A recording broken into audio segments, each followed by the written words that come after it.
ممانعت جیسے گردن وغیرہ کی مسا وسا یہ جائز نہیں ہے، یہ نبی سے ثابت نہیں ہے۔ ربانی صاحب، آپ کی دعوت و تبلیغ کے ذریعے سے کتنے ہی نامی مسلمان سچے مسلمان بنے ہیں۔ میں آپ سے درخواست کرتا ہوں کہ میرے ابو کو اور کتاب اور سنت پر چلنے کی اللہ تعالیٰ سے دعا کی۔ اللہ تعالیٰ ہم سب کے والدین جو انتقال کر گئے ہیں، اللہ ان کے اوپر رحم فرمائے، ان کی مغفرت فرمائے، اور جو زندہ ہیں اللہ تعالیٰ ان کو جو ہے موت آخری لمحے تک صراط مستقیم پہ چلنے کی توفیق عطا فرمائیں اور انہیں ہدایت فرمائیں۔ جزاک اللہ خیر۔ تبلیغی جماعت کی شرعی حیثیت قرآن حدیث کی روشنی میں کیا ہے؟ وہ بھی نماز کی دعوت دیتے ہیں۔ ابھی شیخ نے بتلایا کوئی شرعی حیثیت نہیں ہے، بلکہ نماز کے لیے جماعت بنانا، جیسا کہ شیخ نے فرمایا کہ یہ گمراہی ہے، تو یہ نماز ہی بیچارے اولاً سب سے مین چیز توحید ہے، دعوت اللہ توحید ہے۔ توحید ہی جب آدمی کے پاس نہ ہو تو جو خود گمراہ ہو کرا رہبنی کرت تو دوسروں کی کیا رہنمائی کرے گا؟ اس لیے ایسے لوگوں کو جو گمراہ ہیں دعوت دینے کا حق نہیں پہنچتا۔ جو دعوت اللہ نہ کریں انہیں دعوت دینے کا حق نہیں پہنچتا ہے۔ اور نماز کی دعوت سب دیتے ہیں، نماز کی دعوت دینا کوئی زور نہیں ہے۔ گزارش خدمت کی ایک صف پوری ہو چکی ہے، پھر ایک آدمی آیا اور وہ ایک آدمی آگے سے کھینچ لیا، وہ آگے کا صف ٹوٹ گیا، کیا ایسا کرنا بہتر ہے یا وہ اکیلا نماز پڑھے؟ ایسا کرنا حرام ہے، جائز نہیں ہے۔ ایک آدمی پہلے آیا ہے، وہ اگلی صف میں ہے، اور وہ پہلی صف کی فضیلت پا رہا ہے، اللہ کی رحمت سے مستفید ہو رہا ہے، آپ آخر میں اعلیٰ حضرت آ کر پیچھے سے اس کو گھسیٹ کر آپ اس کو رحمت سے محروم کر کے اپنی نماز درست کر رہے ہو، یہ جائز نہیں ہے۔ یہ ہمارے ہاں جو کرتے ہیں یہ غلط ہے۔ البتہ یہ ہے کہ وہ انتظار کرے کہ کوئی آدمی آئے تو اس کے ساتھ نماز پڑھے، اکیلے بھی کھڑا ہو کر نماز پڑھنا اس کے لیے جائز نہیں ہے۔ البتہ یہ ہے کہ جب جماعت ختم ہونے والی ہو کہ ابھی ختم ہو جائے، کوئی نہیں آیا، تب نیت باندھ کے اپنا پڑھ لے تو انشاءاللہ تعالیٰ اس کی نماز ہو جائے گی، لیکن وہ انتظار کرے، دیکھے کہ کون آیا، کوئی آئے تو اس کے ساتھ کھڑا۔ خوشبو کے لیے اسپرے استعمال کرنا کیسا ہے؟ جبکہ ہر اسپرے میں الکحل استعمال اصل میں الکحل کی جو شکل ہے وہ تبدیل ہو گئی، خلاص وہ اس کا حکم کوئی حرج نہیں ہے، اس میں الکحل خوشبو ہو گیا، اس میں حرج نہیں ہے، وہ آپ استعمال کر سکتے ہیں۔ نماز میں کثرت عمل سے نماز باطل ہو جاتی ہے، براہ کرم واضح طور پر بتائیں کہ کثرت عمل کتنا عمل ہے؟ جیسے کہ فون وغیرہ استعمال کرنا، ماشاءاللہ فون وغیرہ تو یہ تو کثرت عمل میں ہے کہ آدمی ٹیلی فون استعمال کرے، کھانا کھائے، پانی پیے، انٹرنیٹ بیٹھ کے دیکھے موبائل پر، کس کا موبائل آ رہا ہے، کس کو سوئچ، یہ جائز نہیں ہے۔ البتہ یہ ہے کہ نماز پڑھ رہا ہے گھنٹی اول پہلے بند کر لینی چاہیے، لیکن اگر سوئچ آف کر لینا چاہے موبائل سے، لیکن اگر نہیں کیا اتفاق سے بھول گیا تو یہ بھی نہیں ہے کہ چھوڑ دے، رنوں چلتے رہیں اور لوگوں کی نماز ڈسٹرب ہو، نہیں، اس کو چاہیے کہ فوری طور پر اس کو بند کرے، تو سوئچ آف کرے اسے فوری طور پر، ٹھیک ہے۔ البتہ تو یہ کثرت عمل یہ ہے کہ ہمیشہ غترے، ہمیشہ صحیح کرتا رہے، نماز میں یوں کرے، اور جناب علی ادھر ادھر کھجلائے، ادھر کھجلائے، پیر کھجلائے، لنگی اٹھائے، لنگی باندھے، یہ سب چیزیں کثرت عمل میں شامل ہیں اور یہ جائز نہیں ہے، اس سے نماز یقیناً کراہت سے خالی نہیں ہوتی۔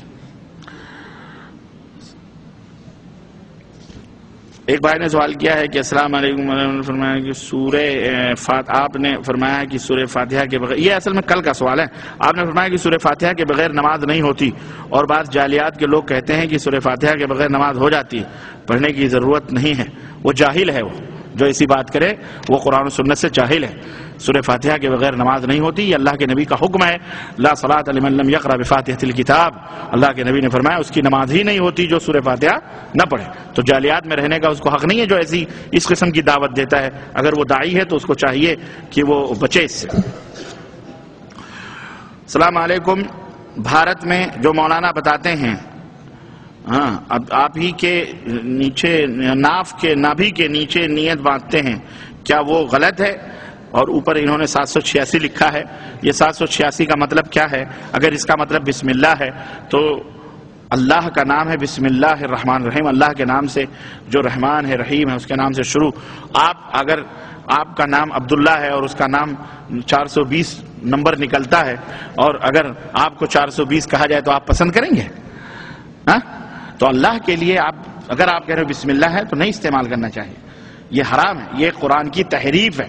یہی یہود و نصارہ نے تو صرف معنی مفہوم تبدیل ہو کیے تھے، انہوں نے تو لفظ کے لفظ گنتیوں میں بدل دی، یہ حرام ہے، تفصیل کا موقع نہیں، ورنہ اس کی تفصیلات بہت ہیں، یہ ایسا نہیں لکھنا چاہیے، بسم اللہ لکھو کم از کم۔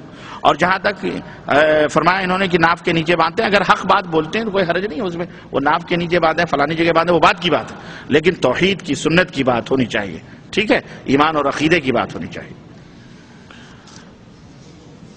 داڑھی رکھنا فرض ہے یا سنت ہے؟ داڑھی رکھنا فرض ہے، کیونکہ اللہ کے رسول صلی اللہ علیہ وسلم کی خدمت میں کچھ لوگ آئے تو ان کی داڑھیاں مڈی ہوئی، مونچھیں بڑی بڑی، تو آپ نے فرمایا کہ یہ کون لوگ ہیں؟ تو ترجمان جو تھا بیچ میں انہوں نے کہا کہ ہم قیصر روم کے دربار سے آئے ہیں اور ہمارے رب روم نے، رب ان کو بادشاہ کو رب سمجھتے تھے وہ، ہمارے رب نے ہمیں داڑھی موڑنے اور مونچھوں کے بڑھانے کا حکم دیا ہے۔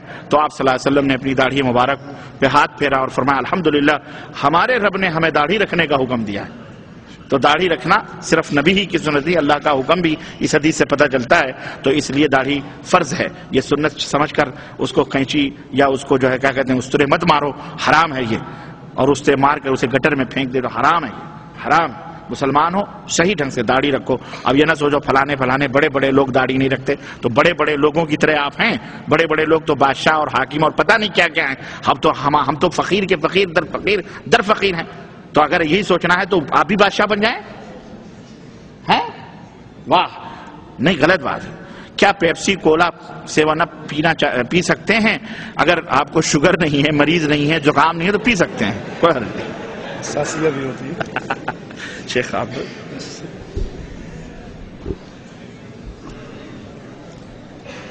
جو بندہ ساری زندگی ایک نیکر میں رہا ہو 10 منٹ ہے جلدی اور ایک نماز نہ پڑھی ہو، کیا ولی اللہ ہو سکتا ہے؟ مثلا بلے شاہ، کام والی سرکار، بابا پیر شاہ۔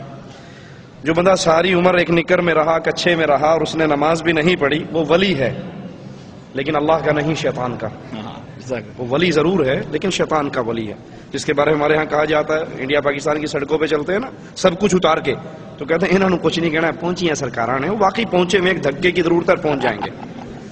دوسری بات بڑی عجیب ہے، یہاں ایک سوال اس کا بھی آیا ہے کہ ٹوپی، آج کل اپنے آپ کو اہل حدیث کہنے والے بغیر ٹوپی کے نماز میں کھڑے ہوتے ہیں، کیا ٹوپی نماز کی زینت نہیں ہے؟ اب اندازہ کرو کتنی عقل ان کی، جی کتنی عقل ان کی ماری ہوئی ہے۔ اگر کوئی سر ننگا کر کے نماز پڑھے تو کہتے ہیں بہت گستاخ ہے، اس کا سر ننگا ہے، توہین کر رہا ہے، اور جو سب کچھ ننگا کر کھڑا ہو جائے کہتے ہیں پہنچی ہیں سرکاراں نے۔ جس نے صرف منڈی اپنی ٹنڈ ننگی کی وہ گستاخ، اور جس نے ہر چیز ننگی کر دی کہا یہ پہنچی سرکار، یہ بڑا اولیاء اللہ میں سے ہے۔ تو یہ شیطان کے ولی تھے، یہ اللہ کے ولی نہیں تھے۔ اللہ کے ولی کا لباس رسول اللہ صلی اللہ علیہ وسلم نے بیان فرمایا، وہ اپنا سطر ڈھانپ کے رکھتے تھے، ان کا دل مسجدوں سے لگا رہتا تھا۔ میرے ماموں دیوبندی علماء میں سے ہیں، وہ کہتے ہیں نبی کے وسیلے سے دعا کرنی چاہیے، قبول ہوتی ہے، کیا یہ صحیح ہے؟ صحیح بخاری کے اندر حدیث میں آتا ہے، عمر بن خطاب رضی اللہ عنہ کے دور کے اندر، عمر بن خطاب رضی اللہ عنہ کے دور کے اندر قحط ہوا، تو وہ نبی کے چچا کو لے کر آئے اور کہا اللہ جب تک نبی زندہ رہے وہ ہمارے لیے دعا کرتے تھے، اب وہ فوت ہو گئے، آپ کے پاس آئے، آگے اب یہ ان کا چچا ہے، یہ دعا کرتے ہیں ان کی قبول فرما کر ہمیں بارش عطا فرما۔ تو شخصی وسیلے دینا نہ قرآن میں اس کی تعلیم ہے نہ نبی کی حدیث میں اس کی تعلیم ہے۔ اللہ کے اسماء و صفات کا واسطہ دیجئے، اپنے نیک عملوں کا واسطہ دیجئے، کسی نیک اللہ کے ولی سے دعا کروائیے۔ یہ جو ہے واسطہ پنجتن پاک کا، واسطہ صدقہ حسین حسن کا، یہ تمام چیزیں اسلام کے اندر ناجائز ہیں، حرام ہیں یہ طریقہ۔ اور اگر کسی کے پاس جایا جائے اور اس سے کہا جائے کہ آپ ہی ہمارے لیے، ہماری سنتا نہیں ہے اور آپ کی موڑتا نہیں، سیم یہی عقیدہ ابو جہل کا تھا، مانا عبدہم الا لیقربونا الی اللہ زلفا، ہماری آپ کے آگے آپ کی اس کے آگے، ہماری سنتا نہیں ہے آپ کی موڑتا نہیں ہے۔ تو یہی عقیدہ مشرکین مکہ کا تھا اور یہی عقیدہ آج کے مشرک کا ہے۔ دعوت کا صحیح طریقہ کون سا ہے؟ دعوت کا صحیح طریقہ یہ ہے کہ دعوت کی بنیاد لا الہ الا اللہ رکھی جائے، اللہ کی توحید کی طرف سب سے پہلے بلایا جائے، یہی دعوت کا صحیح طریقہ ہے۔ جمعے سے قبل اور جمعے کے بعد سنت کی کتنی رکعتیں ہیں؟ جب جمعہ پڑھنے کے لیے آئے، اگر امام کھڑا ہو گیا ہے تو آپ 2 رکعت پڑھ کے تحیۃ المسجد بیٹھ جائیے، اور اگر کھڑا نہیں ہوا اور آپ وقت ہے جتنا بھی نفل پڑھنا چاہیں پڑھ لیجئے۔ جمعے کے بعد اگر مسجد میں پڑھیں تو 4 رکھتے ہیں، گھر جا کے پڑھیں تو 2 رکھتے ہیں۔ ہمارے ہاں کیا ہوتا ہے، ہم جمعہ بھی پڑھتے ہیں اور احتیاطاً ظہر بھی پڑھ لیتے ہیں، اے ہو گئی اے نہ ہوئی تے او تے رڑے تے پئی ہے نا، دونوں میں سے کوئی تو قبول ہوگی، ایک وقت میں ایک ہی نماز فرض ہوئی ہے وہی قبول ہوگی۔ اس یہودیہ عورت کا قصہ بتایا جس نے گوشت میں زہر ملا کر اللہ کے نبی کو پیش کیا تھا۔ آپ کو تو خود پتا ہے صلی اللہ علیہ وسلم کہ اس نے پیش کیا تھا، اور اللہ کے نبی صلی اللہ علیہ وسلم نے حضرت عائشہ سے کہا تھا کہ وہ جو خیبر میں نے زہریلا کھانا کھایا تھا وہ میری رگوں کو کاٹ رہا ہے۔ یہ یہودیوں کی دشمنی تھی اسلام سے اور ہمارے نبی علیہ الصلوۃ والسلام سے۔ کیا عورت اور مرد کی نماز میں فرق ہے؟ عورت اور مرد کی نماز ایک ہے، صلو کما رأیتمونی اصلی، یہی عائشہ کو حکم تھا رضی اللہ تعالی عنہا، اور یہی صدیق اکبر کو حکم تھا۔ ہاں ان کے پردے میں فرق ہے، عورت کا سر ننگا نہیں ہوگا، لیکن مرد کا سر ننگا بھی ہو جا تو نماز ہو جاتی ہے۔ اللہ کے نبی نے فرمایا جس کے کندھے ننگے ہیں اس کی نماز نہیں۔